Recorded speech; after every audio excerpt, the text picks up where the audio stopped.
Hello, everyone. Welcome back. I know it's been a little bit, a lot of things going on, a lot of things to discuss, but I am going to take this time to go over a lot of the things that we have upcoming event wise, which is going to be all of the set championships at your local game stores, which I'm actually playing in one tomorrow as I'm recording this. It's now July 12th. I'm going to be playing in one tomorrow locally, and I'm still not certain what I'm going to play. I'm pretty sure I have a few decks kind of waiting in the wings to go at it, but here I'm going to go over not only decks for those events that a lot of people are playing across the world this month, but also next weekend is the challenge for me in Dallas Fort Worth, which is going to be the first big event since the event in Europe, Bochum. It's going to be kind of reflective of that metagame and potentially some influence from the announcement of the change to Bucky. While it's not in effect for the tournament itself, it can have an effect on people's desire to play that deck or to acquire cards for a deck like Green Steel, which we've seen have kind of a pretty big showing in that event and in the events prior, winning both Chicago and doing very well in the elimination rounds in Bochum. So I'm going to go over some of the decks that I do like and then kind of talk through some of the card choices, what you can take and what you can adapt. Again, these are in general built for a very open metagame. These are built specifically for, I'm going to say, challenges, not for local game stores. There's a big difference when we talk about those two things, mainly because localization of metagames is a thing. It is very hard to nail correctly, and in all honesty, you will know better than I what is correct to play for your locals. I'm going to talk through some of the deck choices and what they may mean for you if you're deciding to play one of these decks into a metagame that you expect. Some may be better than others in certain metagames. So let's dive right in here and get rid of here. One of the first decks on my list here is going to be one we all kind of have seen before, Ruby Amethyst. These are going to be my specific takes on the decks, and I'll go over some of the card choices as we go along here. So they will be a little bit different than what you've seen, probably. Do well at events, but they are inspired by those events. So don't think, these are just straight carbon copies. These are adaptations because people who build decks and do well with them are constantly innovating, constantly making changes to their decks and improving them with more and more data that we do get. One of the big trends we've seen over the course of the past few weeks has been the dissonance from the one-cost characters in Ruby Amethyst to down to just 4, typically. Chernobog's Followers has been the only one to kind of remain, and by and large, the only plays this deck was able to make, aside from Chernobog's Followers and Flynn, would be Madam Mim, but that's also contingent on a one-cost character. That being said, what this allows the deck to do is have a kind of pound for pound a stronger card pool to pull from when it's drawing off the top of its deck, which Bucky has forced this kind of deck to do, and Bucky has been inherently one of the better decks against Ruby Amethyst, specifically because Ruby Amethyst does a lot of things with combinations of cards, whether it be chaining them together with Mim Snake, Mim Fox, and Merlin Rabbit, kind of keep things going up the chain. Friends on the other side, of course, getting hit by Ursula Deceiver is not something this deck wants to see very often, but again, to accommodate for that, it's made its individual cards a little bit more powerful and a little bit more expensive. A kind of benefit and weakness, which we can discuss further, but I've not been the biggest fan of cutting all the ones entirely from that. I've kept one Magic Broom as a 5th copy, essentially, of Chernobog's Followers. It's not because I want specifically one Magic Broom. It's because it's close enough, and it makes my Madam Mims, which I've also shaved a copy of, specifically because of the unlikelihood to play it on turn 2 with only 4 copies, or even 5, of one-cost characters. It's much less reliably a 2-cost character that you can keep in your hand, except when you have one-cost characters. So that's why you've seen kind of me shaving the numbers on that. I do think that they are powerful cards. Madam Mim Snake is, of course, one of the better cards in the deck, comboing with Merlin Rabbit and a whole plethora of different characters in the deck, really. But just the fact that we want reliable hands and things to do in the early game, essentially the change from Madam Mim Snake to Magic Broom has made us have an additional play that's not contingent on a one-cost character by being a one-cost character. Moving up the chain here, Flynn Rider has become the mainstay of the aggressive Ruby decks. I would imagine it's going to be a mainstay for a good bit. It counters pretty well into the Sapphire lines of One Jump Ahead into Harm Flavorsham. Those lines are no longer as safe as they once were, often gaining up to 6 to 7 lore into that kind of play pattern there. Say you're going first, you have a Flynn, they decide to 1 jump, you've gained 3, you quest for 1 up to 4, and then you get your turn back, you deploy whatever you want. That turn, they play a Hiram Flavorsham, and then at that point, Flynn can go up to 8 lore just by itself. So a 2-cost 8 lore swing against a opening of Hiram Flavorsham and 1 jump ahead is unheard of. It is one of the most powerful cards in the game, and we will continue to see it do well for as long as Ruby has, a lot of front-footed characters, meaning high strength, and of course Sisu, I'm going to call it Hansu, or however you want to call it, complements that really well. The 3-cost 1/4 that gets buffed equal to cards in hand. While it is a very powerful card in the early games, it can have a lot of diminishing returns going late, especially against decks that don't play cards like Whole New World, or ones that are trying to get more aggressive or play off the top like Emerald Steel does, I should say. So it is a very powerful card. It's a great complement and part of the Ruby package of being aggressive. I expect to see those 2 cards paired together, much like we've seen Merlin Fox and Madam Mim Fox and Merlin Goat and Rabbit paired together for quite a while now. Flynn and Sisu are our match made in heaven that I expect to see in more color pairs, not just with Amethyst going forward, as we get more playables in other colors as well. Not much to say about Madam Mim Fox. It's one of the best cards in the game. I still think it's probably in the top 3 for me as far as cards in the game. Maui and Mim Fox are among the 2 best cards in the game. I think they might be number 1 and 2, personally. Again, I don't think that's changed much since the release of either card. They're just incredibly powerful. No need for explanation of those cards in this deck. Maleficent Sorceress. So that's a card that kind of went into that same logic of having your cards do more. They're a little bit more costly than some of the other cards you could play. We don't see any copies of Cusco in this deck. No 2-cost Cusco, specifically for the fact that it doesn't immediately replace itself, meaning it's not actually a body in play where previously you got to be somewhat of the aggressor or put a bunch of things into play board presence wise and empty your hand. But that doesn't really work too well when you can't keep certain key cards in your hand against a Bucky. And the opponent, at their leisure, can, when you're empty-handed, trade for a Cusco and then make you discard by just simply playing a Floodborn. So Cusco's lost a lot of its luster because of Bucky being a problem for this deck.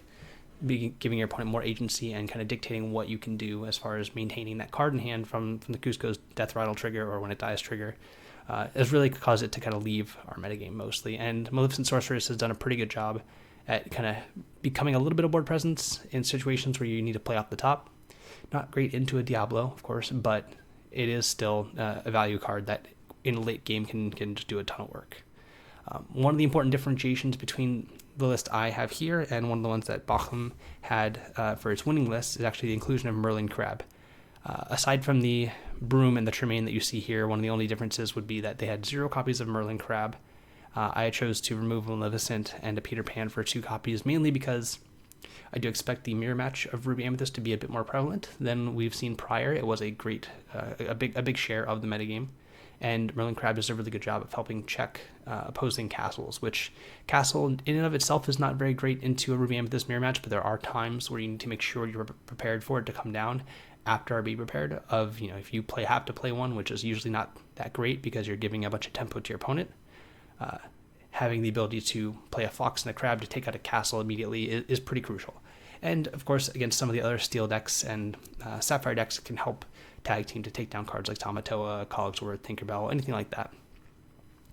Peter Pan, Shadow Finder is inclusion there. It's mainly there to assist with taking out Diablo.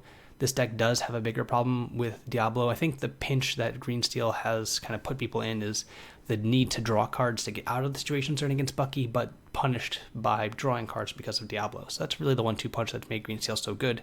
And dealing with 1/2 of that 1-2 punch is pretty important. We do have 4 brawls already to help combat that, but having Peter Pan just as an extra answer, kind of, again, the same vein that Magic Broom is a 5th Churnabox followers, I would look at Peter Pan as a 5th copy of Brawl.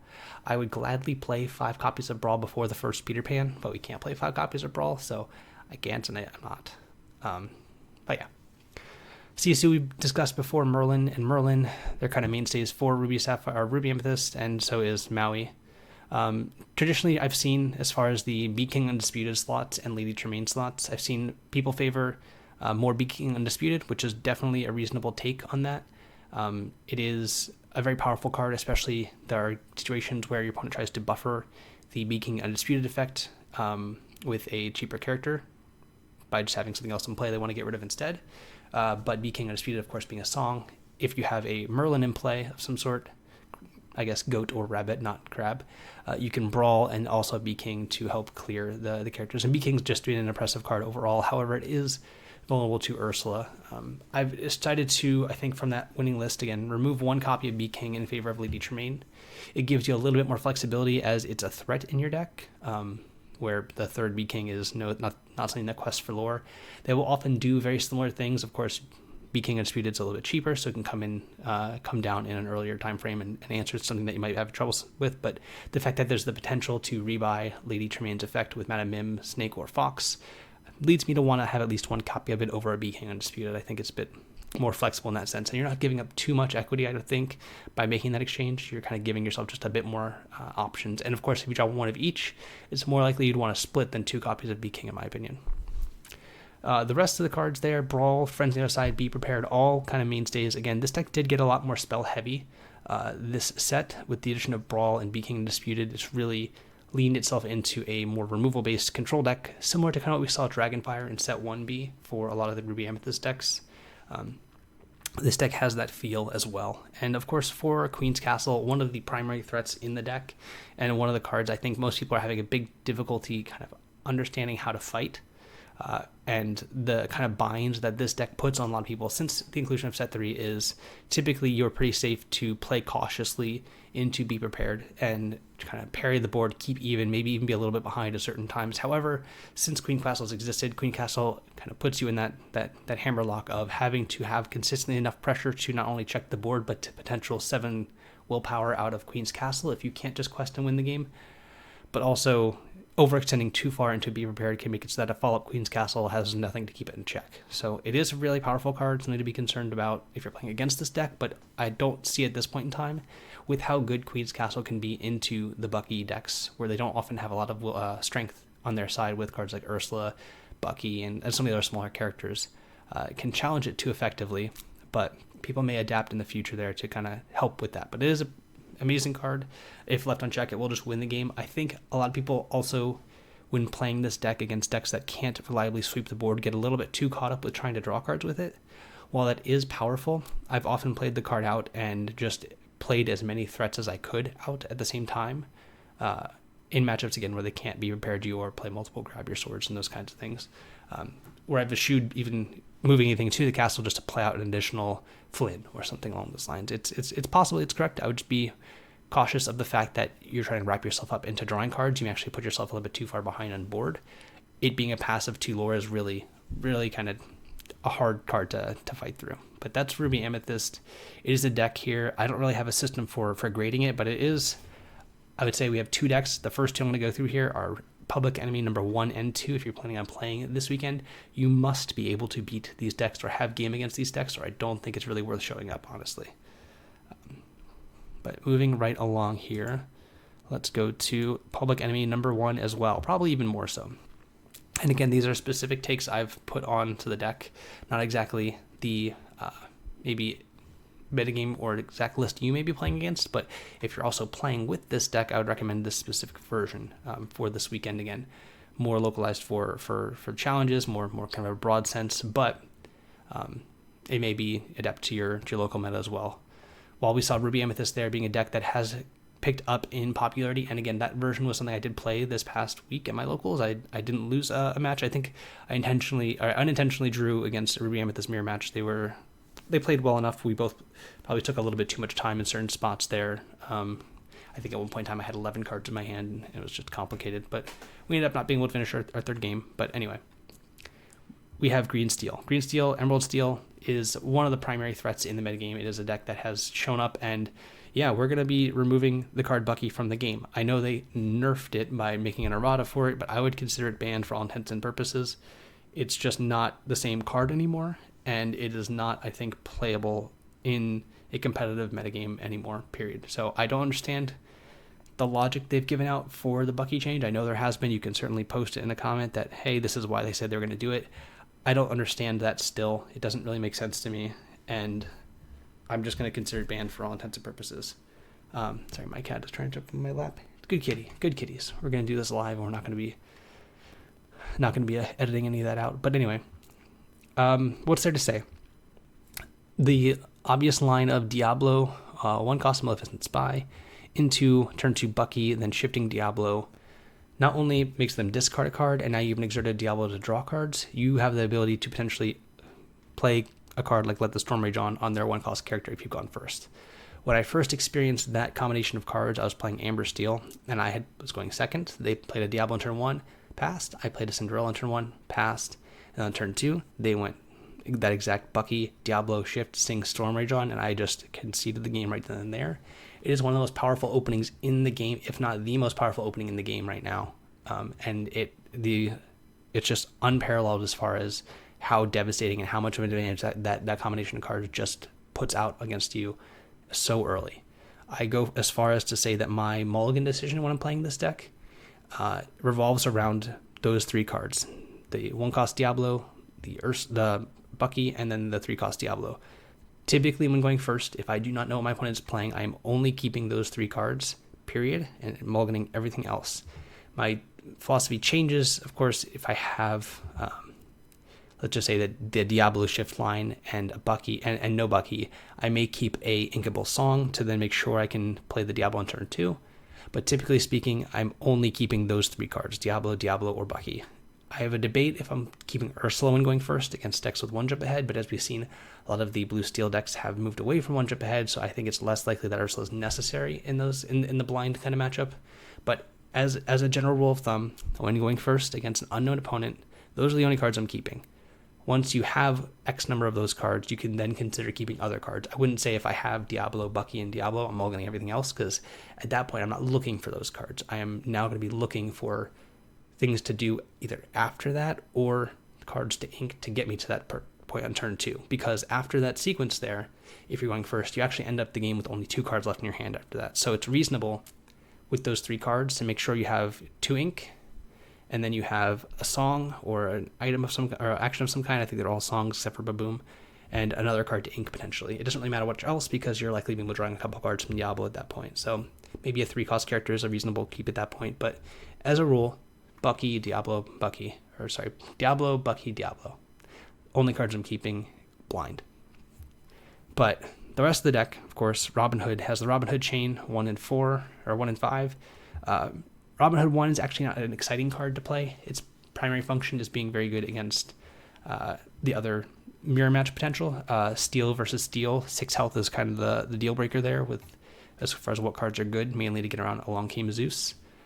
It is a very strong card to have in play, but keep in mind that when you shift cards in general, when a shift actually happens, and we've kind of not viewed them the same way because of how often we've seen the shift lines in decks with Whole New World, shifting is inherently card disadvantage, meaning you're using a card in play and playing a card on top of it. That's 2 cards to really only get what you could have paid 5 to get 1 card out of the deal. So inherently, shifting is card disadvantage, so it's hard to really justify trying to do that line when you're not getting a significant advantage or immediate impact from the card you're playing to shift. So for Robin Hood, an exception, of course, when it dies in combat or as a result of a challenge, it draws a card, so it can have the potential to rebuy that extra card that you lost.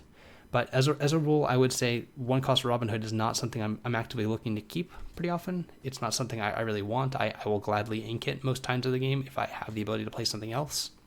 But it is something you can do.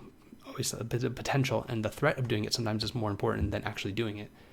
But it's not the card I'm looking to keep all the time.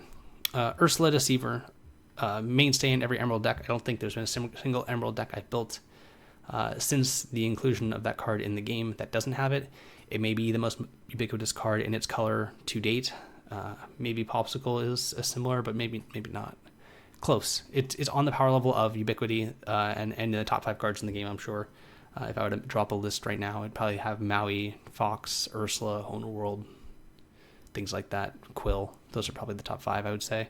But yeah, Ursula is just fantastic. Never going to cut that card. However, Ursula Deceiver of all, I've actually gotten out to 3 copies of. It is not as good as a lot of other cards you could play, even Aladdin. It's not actually as good as Aladdin into Ruby Amethyst, specifically for the reason that it dies to Brawl. If you're going first and you're able to play a 3-cost character, especially if you have a Bucky down, or you're trying to step on Ursula, I usually err on the side of not playing into the Brawl if I don't have anything else that can be brawled for value, just to make sure that their turns are a little bit awkward. Ursula is fine. It's not a great top deck in Emerald Steel mirror matches because it then requires you to top deck another card that to make it good. Otherwise, it's an overstated Bucky or overstated Robin Hood or overcosted Robin Hood. Essentially, one health doesn't really make too much of a difference. It is a must-answer threat at certain times, and certainly in the mirror match, I think it is a good card when going first.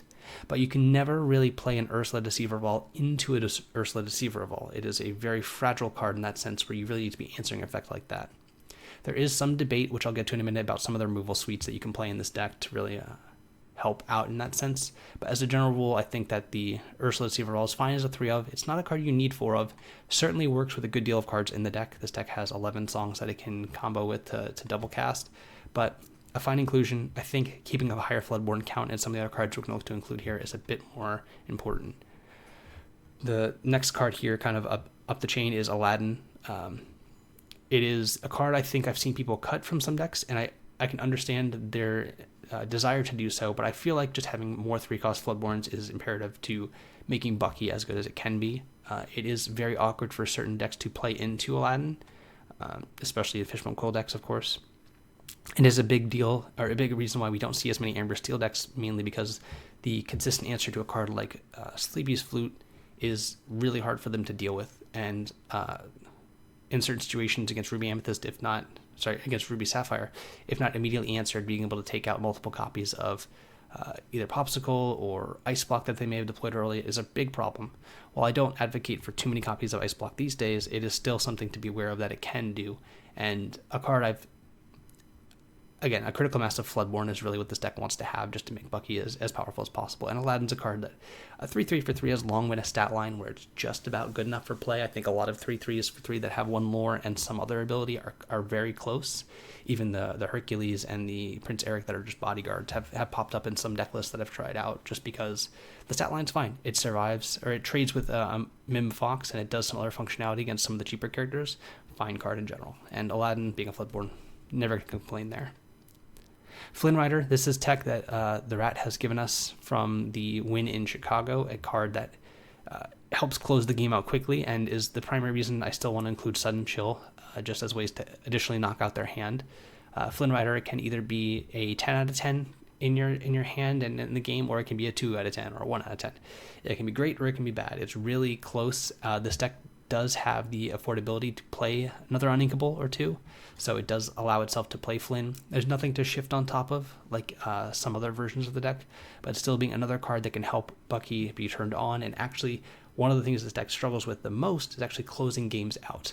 While you are very good at emptying your opponent's hand, the ability to close the game within that time frame and not allow them as many top decks as they may need, because if you give your opponent 4 to 5 turns, there's a chance that they could ink, and then play Be Prepared, and then the game ends, and you just have to reset everything, and then they have more powerful top decks than you do because they're playing cards like Medusa, and you're trying to play cards like Robin Hood or Beast, and it can work out disadvantageously if you give them too much time. So Flynn, a happy inclusion. Yes, it's uninkable, but it is a powerful card in this deck, and it really helps close the game out in a quick manner. I don't see currently playing more than 2. I think that I want to be a little bit more flexible, and I think that it can be a little bit awkward sometimes. Again, being an uninkable, there's room for it, but it sometimes has a little bit of tension if there's too many in your hand. So 2 is a good number, I think.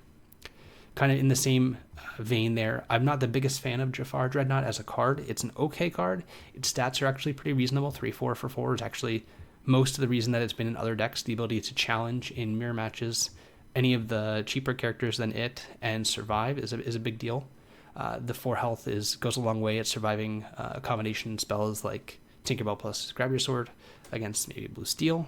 And the stat line, again, does trade into Mim Fox. It kills rabbits, kills all the things that you really care a lot about there. And, of course, if you ever get to draw a card, it's great. It's an inkable Floodborn. Fantastic. Beast and Robin Hood are kind of the marquee 5-cost Floodborns. Robin Hood and the shift line, Beast being a very powerful card. Now, Beast is a card I need to take a minute on because I've seen a lot of people try it out in other decks like Blue Steel and Amber Steel. It was in previously last format when I was playing with Lanterns. And I want to say I think Beast is in a very interesting spot in the metagame now, and I think it will continue to be. Because on an empty board, no cards in hand, nothing else going on, it's one of the best cards in the game. It's very hard to come back from a turn or 2 of a Beast Tragic Hero being in play. It is the main reason it's in this deck is it has the ability to run away with the game by itself. One of the reasons that we don't see it in other decks right now is Beast is at best when there's no answers for it, and this deck does the best job of making sure there's no answers for it by having your opponent having empty hand. That's why we see it in this deck. Previously in Amber Steel, when I was playing it with Lanterns, I was playing it specifically in the build with Lanterns because I had the ability to get it out from underneath of the time frame in which my opponent could play a Madame Medusa out of Ruby Amethyst, even when going second because of the card Lantern. I don't think we've seen it too much in other decks. There have been some of the No Whole New World versions of Blue Steel which have played it, which in a similar mentality to how I was playing it in Amber Steel last format, they have the ability to accelerate into it via Fishbone Quill or Mickey Mouse Detective. Those two cards, I think, are the only reason the acceleration pieces really are why you can play those cards. You have to have some way to get this card in play before Madame Medusa and not just play it directly into it. This deck is an exception because when you play it, it may also make them discard their last card, meaning they have no more answers for it. Beast will continue to be a powerful card. I don't see that going away for any time soon, even with the existence of, even with Bucky being removed from the game, pretty much. Beast will still see play. Maybe not in this deck, but it is still a card that I think we need to be wary of as far as how people are building their decks, and it is a good check in the format. I think it's a good card to exist in the game. I know the price tag on it, monetary wise, is very high, and that's a little unfortunate. Hopefully there's some kind of promotional card. I even own 4 copies of the Beast, and I hope there's a promo of it in some way that's easier to acquire for people. But it is a card that I think is really good because what it does allow is interaction. It allows for people to have a turn to deal with a threat like this, or even just damage it, just to make sure that the cards aren't gained from it. And that kind of card where it does not gain immediate value, but requires some kind of moment where you're holding your breath to make sure and see if it works out. And if it does work out, it's really powerful. It's a really cool card to have be good in your game. And I think Beast Tragic Hero is one of the best cards for the game and in any given game if it's in play. So kudos to Beast. I hope we see more of it. This deck will still play it in some capacity. We saw it last format too with Green Steel playing the Beast as a way to get into top deck mode when there's more Prince Johns and Curse Merfolks and Flynn Riders. Maybe that variation of Green Steel comes back. And uses Beast to kind of cap their curve as well, but we'll see. Now, the last card that's a character in this deck that I really want to highlight and kind of what I named the deck after, Good Fortune there, which Cricky, Lucky Cricket, which is spreading good fortune. Cricky is a concession to a lot of different decks. It is a high-cost card. It's inkable, which is fine, again, for most of our things. It's a really good top deck lead in the game in a stalled board position or when you're even a little bit behind. Being able to make use of excess Robin Hoods, Diablos, even Ursula Deceivers, or Aladdins that have been kind of bricked off by opposing Robin Hoods really lets you trade up in a lot of ways. It is a very powerful card. It also has a lot of lore. While vulnerable to Medusa, which is one of its inherent downsides, having only 3 strength, it really does let you kind of come back in a game that may be too far behind, more so than I think Tinkerbell does. You'll notice the lack of Tinkerbell in this deck, and that is intentional. I don't think that Tinkerbell is actually worth it right now. There aren't enough not to say mirror matches, but other matchups where Tinkerbell actually does anything. And I think that Cricky does a good job in mirror matches, helping to trade up. You can trade your Aladdins for Robin Hoods. You can trade your Jafars into Robin Hood's draw card. You can trade 2 copies of one of your cheaper characters into bigger threats that are in play. You can just have simply, your opponent's tapped Aladdin get taken out by a Diablo, anything like that. But the other card that really makes me want to include this in my deck is the previously mentioned Queen's Castle. 7 willpower is a very large amount of willpower for this deck to challenge into. We really don't have things that have more than 3 strength in our deck. That's kind of the cap. And while there are other cards to help buff our strength that we can play, I think Cricky being a one-shot effect that really helps any 2 characters take it out. Even if they then die, it does kind of help swing a race in your favor and leave you with the 3 lower character that is pretty powerful. One of the best 2 cards, I think, in set 4 that has yet to be fully explored is Cricky. I feel like it's a card that once we get out of this Bucky metagame, we're going to see a lot more Cricky decks, actually. I think Cricky's one of the cards that people have been sleeping on still, and one I'm still looking to explore, whether it be in other kind of decks with Li Shang, which is the Ruby Floodborn 3-cost that if your characters have more than 4 strength, which this card guarantees, essentially, a quest for an additional amount of lore, things like that. There's a lot of room for that card to be good, and it is just a powerful card in and of itself. It's similar, without the ward part of it, it's just similar to Cusco from set 1, and this is inkable even. It's a very high power level card, and I think, again, we're waiting to see how good this card can be for once we remove Bucky from the metagame. Not to say Bucky's holding it back, but I think the space for other cards to be good and other decks to be good that Cricky could go into is being held back, and that's where I'm imagining we're going to see more Cricky. Next up are the songs and the removal suite. Baboom is a card I'm not certain on. Baboom is a very good answer to Diablo, however, and Flynn, I should say. But I think that might actually be a space that we don't want to have a card like that. We may actually want Smash in this spot. It is a debate. I think I always err on the cheaper card when it comes to debating between two. But I certainly could see Smash being a potential, not only to deal with opposing Ursula's and Aladdin's and Flynn's in the mirror match, which is important, but there are other cards in the game like Ariel, the Amber Singer, and I forgot what the other ones are. There's a few more. Madam and Fox, even just a naked one or a goat, anything like that. There's a bunch of 3 things. I mean, the breakpoint is real, and the cost is real. You can't, on turn 5, play a Diablo and a Smash. You can play a Baboom and a Diablo. So there's the potential upside and downside for both inclusions. It's potentially correct depending on your metagame. If it's much more about a mirror match that I may imagine Smash to be a bit better, I think I like Baboom a little bit more in the context of fighting against Ruby Amethyst more, because it's easy to answer Flynn if you need to, although it is easy to check Flynn as well. Just a cheaper card is usually what I err on, so feel free to switch that one out for Smash if you want to, but I like Baboom as well. It helps finish off locations too. Sudden Chill, a card I've been iffy on back and forth, but the addition of Flynn Rider and hoping to knock out decks like Ruby, Sapphire, in the mid game, and also I think Sudden Chill is very good against Ruby Amethyst. They are very much trying to keep one card in hand, and often it's going to be a Merlin Rabbit or a Friends on the other side if they can. Sudden Chill, just taking out the last card when you're on a Bucky plan, is super important, and it's inkable. Sure, it's a bad top deck, but you have to afford yourself some of those just to make sure that your early game can play out effectively. And don't need to explain too much on the Storm and Strength. Those have been paired with Ursula since its debut. The split here between Zeus and we don't talk about Bruno, a little bit of a concession for Bruno against cards like Cinderella, 7-cost, Tamatoa, anything that's really large and in charge, it's going to take out without question, and we don't talk about much else what he could do. It just takes care of it there and then. Zeus, a similar card to Bruno, takes out most of the same things. This one's a little bit more effective at doing so. Obviously taking out cards like Beast, and making sure that people can't play around Bruno by, if they have a Beast in play, holding a card or 2 in hand that costs 1 that they could discard otherwise. They will have their upsides. One's inkable, one non. You can't afford too many Zeus. And 1 copy of Hidden Cove, a card I think is probably going to be good in about 5 to 10% of your games, period.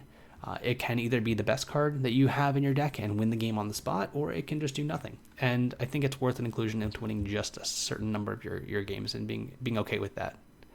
But yeah, this is green steel.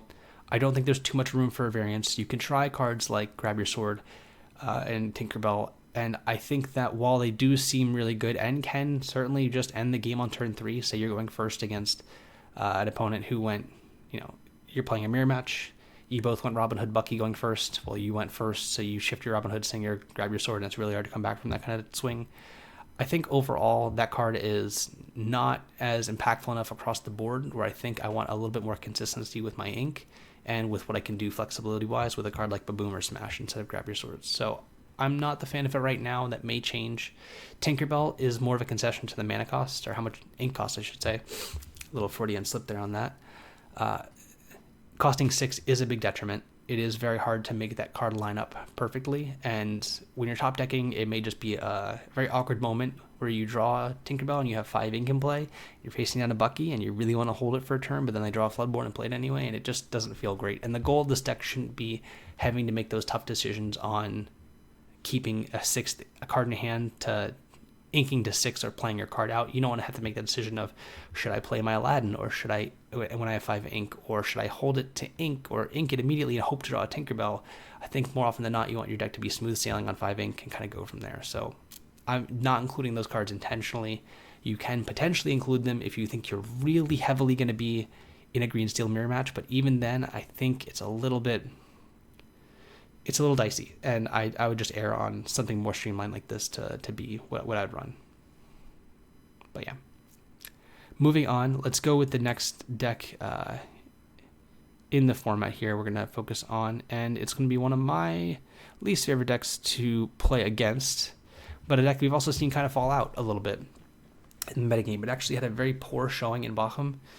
It had a very poor conversion rate. I think it was roughly 14% of the metagame on day 1 and became only 6% of the top cut. It went down quite a bit here, and we're being joined by one of my best friends here, Sage. You want to come up here? Sorry. Just a moment here. Nope, we get no fun. Kitty cat's meowing at me for playtime, but we'll do that another time soon. Lots of pets going his way. But yes, it did not have a very good conversion rate, and that's inherently because of how it works against Ruby Amethyst. Ruby Amethyst, when we talked about Flynn and Sisu, Flynn being able to gain 6 lore before the game, 8 lore before the game even gets going for this deck in a lot of times, where you want to one jump into a harem, it's almost impossible for them to come back from. They don't have the same kind of tools to combat that aggressiveness. And Queen's Castle, while we do have Maui, is a problem. 7 is bigger than 6, and that's kind of why I'm seeing, again, the 1 copy of Hercules here. I could see more, maybe 2 at most, but being able to one-shot a Queen's Castle is very important, and one of the things that we can't do that Hercules can is exactly that. So, briefly touching on the Hercules, it's essentially a 5th copy of Maui. However, this copy of Maui, of course, is uninkable, but can one-shot a castle, which Harem Flavorsham can tag team with Maui, but Harem Flavorsham is not long to live against Ruby Amethyst in general. That's one of the big things that's shifted, and why I think this deck got a lot worse from set 3 to set 4 is actually Brawl. While this deck did get to use Brawl, or does get to use Brawl pretty effectively, the fact that their Harem Flavorshams are so much more vulnerable and so much less likely to draw a second set of cards against Ruby decks, the Mirror Match and Ruby Amethyst specifically makes their deck a little bit more clunky. We've seen people move away from Fishbone Quill to play Great Stone Dragon just because even against Green Steel, they've not been able to keep the amount of cards in their hand necessary to utilize Fishbone Quill effectively, and also there's a lot less Whole New World decks running around to make Fishbone Quill much less of a liability. Fishbone Quill and Whole New World are 2 cards that are kind of a match made in heaven, which we'll get to in the deck I played in Chicago later. But for this deck, I think it lost a lot of its easy preyable decks, mainly Amber Steel being one of the decks that kind of fell out of the metagame a great deal to the inclusion of this deck actually, but also it struggled a bit with just not really getting much of new cards. But this deck lost a bit for that deck not being as popular. Everyone else getting Brawl as well as this deck, but this deck didn't need Brawl as much as everyone else did really, because this deck could go over the top of all those decks pretty quickly. But a deck I've come to, again, I don't like to play against it. It's not one of my favorite decks to play against because the power level of the cards are so high and you do get pretty forgiven with a lot of your top decks just because of the inherent power level of cards. Sisu being one of the cards people have included a bunch of. The 8-cost Sisu just smothering all the characters in play really makes this deck something to be reckoned with once it gets to that late game. Starting off the deck, however, we see a couple copies of Pegasus. Pegasus is a dual-purposed card here, what I want to talk about, and I think something people have been eschewing a lot when building this deck recently is the lack of inclusion of cards that cost 2. A discussion I've had with a lot of people is the fact that people have actually not built their decks in any way to play going second. People want to have their game plan, act on it, and not really worry about what their opponent's doing, and that's generally good, and what actually has made for a lot of people to feel the disparity in play draw go up is the fact that people's decks are not built to go second.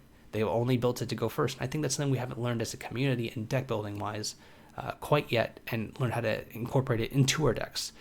Pegasus is a concession to that. Pegasus is in our deck to go second when we're going second, when we can't one jump ahead on turn 2 because of a card like Flynn. Pegasus, while not amazing against the Emerald Steel decks because of the amount of removal they have, specifically the Storm Rage on, it can, in a pinch, be used to simply check a Diablo. One thing that deck will do is probably ink cards like Strength of the Raging Fire when they see that they're playing against Ruby Sapphire, because it usually has no text there, even on turn 2 if they're going first.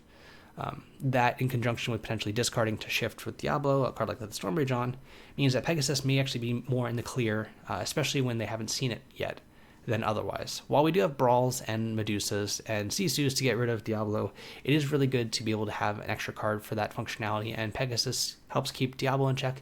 But more importantly, I think one of the real reasons for its inclusion is to keep Flynn in check. We talked about Flynn against this deck and how it can gain 8 lore before the game even gets going when going first. Pegasus is really there just as a counter to Flynn, just by having more strength than it for the first turn or 2. Yes, of course, they can play Sisu to then have more cards in hand, have more strength in play than you by you having more cards enough to make it greater than 3 power. But sometimes just playing 1 card to stop 4 lore is really all you need. And Pegasus does stop 4 lore. It stops the Flynn from questing if it wanted to, and the trigger from its start of turn trigger to gain 3 lore. So Pegasus primarily there to help combat Flynn, being an evasive card that also can sing cards like One Jump Ahead, in that matchup where you may have taken the turn off to not play one jump ahead because you wanted to play Pegasus to check the Flynn. It's hard for Ruby Sapphire or Ruby Amethyst to check or to challenge Pegasus, so it can be used later in the game in conjunction with a Maui or a Medusa to take out a castle.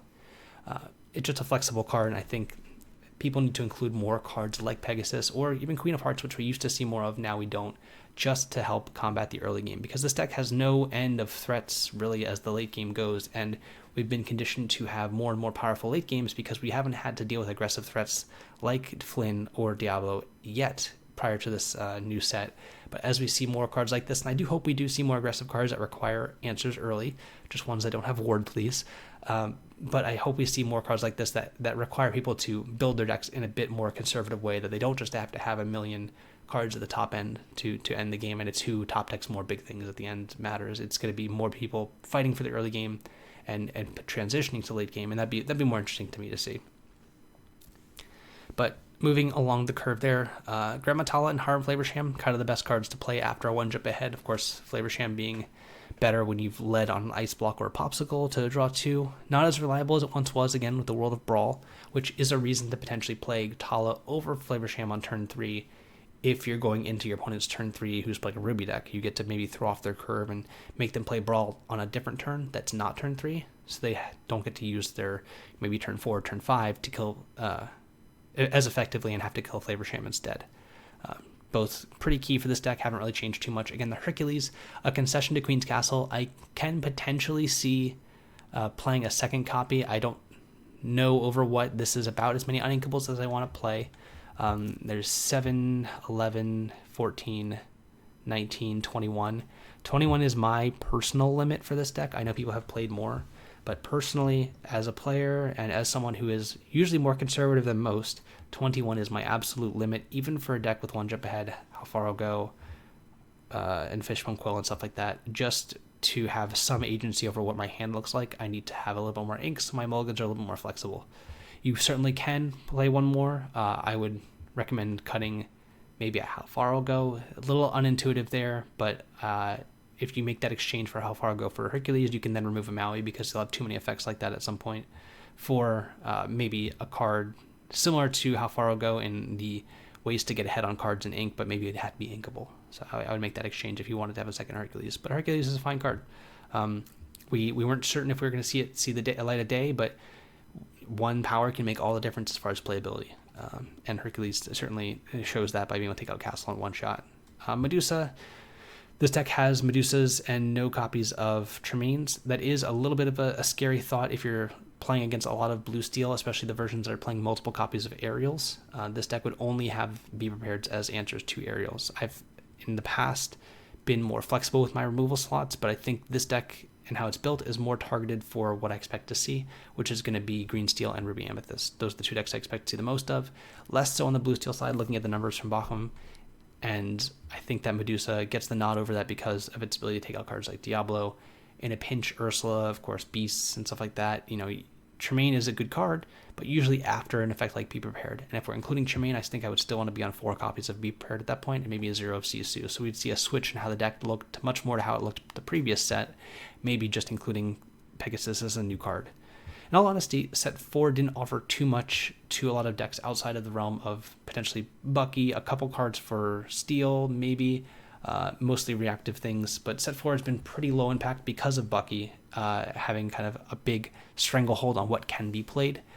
While it feels that way now and it's kind of unfair to look back and say set 4 was a bad set, it really wasn't. It was really just overshadowed by a looming presence of Bucky and Diablo. And I think that when we get the errata, which is, in my mind, again, functionally a ban, we're going to see a big shift to cards from set 4 being revisited. So it may seem like a lot of new decks pop up, but those would have decks been something we would have come to eventually if we had the ability to do so in lieu of Bucky. So just something to keep in mind. Some of the cards you may be speculating on may be seeing the light of day. But Sisu there, fine card. Again, coming down, dealing with a bunch of characters. Combination with Ice Block, which Ice Block is a card I've decided to only include 2 of there. We've seen more, we've seen less. The existence of Aladdin kind of demands a brawl to combo with Ice Block, or you can choose to ignore Aladdin by not playing Ice Block out. It is a nice 1-2 punch to be able to deal with Aladdin, but more often than not, I find myself wanting to avoid that conflict in general. 2 ice blocks in play is actually really good. One reason to play more potentially is in mirror matches. If you have 2 in play, your Medusas can then answer cards like Tamatoa. Certainly an option if you want to include a second or a third copy of ice block. Again, it would probably come at the expense of playing Hercules in any capacity or How Far Will Go. Those are the only cards that you really can shave, I think, as uninkables in this deck to make room. And again, wouldn't go over 21, my personal belief there, but yeah. For Tamatoa, for Dragon, Develop Your Brain Brawl, 1 jump ahead, I don't think there's much room on those to move. Maleficent Dragon I could see shaving a copy of, depending on the metagame you're walking into. More aggressive decks and less ones that require answers, like mirror matches, when you need to kill things like Tamatoa. You can shave a dragon for sure, but as a top-end character, it's really hard to beat one that is just very flexible, inkable, and can kill actually anything, so... Develop Your Brain helps the consistency of the draw, is a good card to ink if you need to ink, and it's a great card to help find ramp if you need to find ramp. It's a great top deck late in the game because you get to find something you need, and it's usually the cost of 1 ink is going to make too big of a difference, except if you're, let's just say, stuck on 7 ink against Emerald Steel and need to find it, be prepared, but neither here nor there. How Far Will Go, again, a flexible card, I think. It is very good against Green Steel specifically, I think, because it lets you get 2 cards out of 1 card. More often than not, it's going to be 4 costs to get 2 ink into play for the turn, because they're likely to empty your hand pretty quickly and strand you with uninkable cards, or just need to get to that later game to really play Be Prepared in still a timely fashion. Be Prepared, of course, 3 copies of here because Sisu is doing a little bit of an impersonation of Be Prepared. I can see playing 4 still, depends on how much you like Sisu. There's a chance that reverting back to more of a set 3 version of this deck is correct for right now, and not playing Sisu at all, not playing Ice Block at all, just incorporating Brawl, and going back to 4 Be Prepared and maybe some other uninkable cards there. As we mentioned, maybe the 4th How Far Will Go, maybe some Tremaines as well. Could be the way to go for right now. It's really hard to determine that. Again, these cards are very good. Sisu is very good against Green Steel most of the time. Their 5 and 6 cost cards are a little bit more resilient to Sisu, having 3 strength, but something to worth explore. And unfortunately, I don't think there's enough time to explore that kind of avenue right now with the fact that there's only one more challenge after Dallas, where I think that this particular variation of the deck is still going to be pretty prevalent. If played much at all, it did have a very poor showing again. But once comes Toronto, it's going to be in a world without Bucky, which will be interesting to see, but I'm not certain how much we're going to be able to use existing data for. Or just probably someone will play something existing that's already established, like Ruby Amethyst, and do well. But, yep. Popsicle, Fishbone Quill, Lucky Dime. I've seen some debate over Quill and Great Stone Dragon. I'm still very much in the Fishbone Quill camp. Great Stone Dragon's a little bit slow, and it's really bad into an Aladdin, so I'm going to go with this for now here. But yeah, I do like the card choices. Again, Pegasus, kind of a nod to the fact that we need to be building our decks when going second, especially in the 2-game format. Again, if your local game store is using their store championships and playing 2-game format, which they have the option to do so, which I would not recommend personally, but even if you're playing in the challenge for practice, because it's just not that fun. But mainly for challenges, you need to build your deck for going second, and Pegasus does a great job at shoring up the matchups that you might struggle with, or the early game, which you also might struggle with, especially when going second. So, yeah. We do have 3 more decks to go through here. I'm actually going to split the video here, so I'll be back in just a moment. Tune in for part 2 here of the 6 decks and metagame I expect to either play, see, or otherwise coming up next.